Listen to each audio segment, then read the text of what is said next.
how to live stream on YouTube using OBS Studio.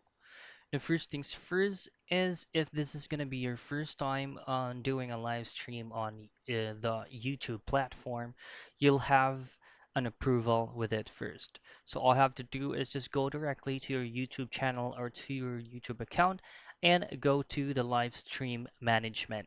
You'll need to wait 24 to 48 hours, or maybe you'll just have to wait for the YouTube customer support to get back to you once your live streaming is approved and confirmed.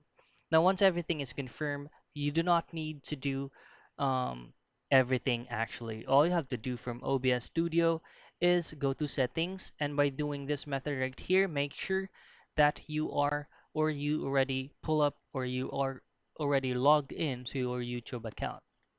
Now, once you pull up settings, all you have to do is just go directly to stream, and you'll just have to change the service type to YouTube RTMPS.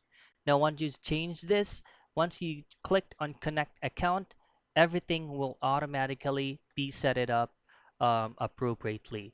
All you have to do is just to reposition everything or every settings or layout that you would like to be visible on your live stream. So that's it. That's how easy and quick you can do a live stream on YouTube using OBS Studio.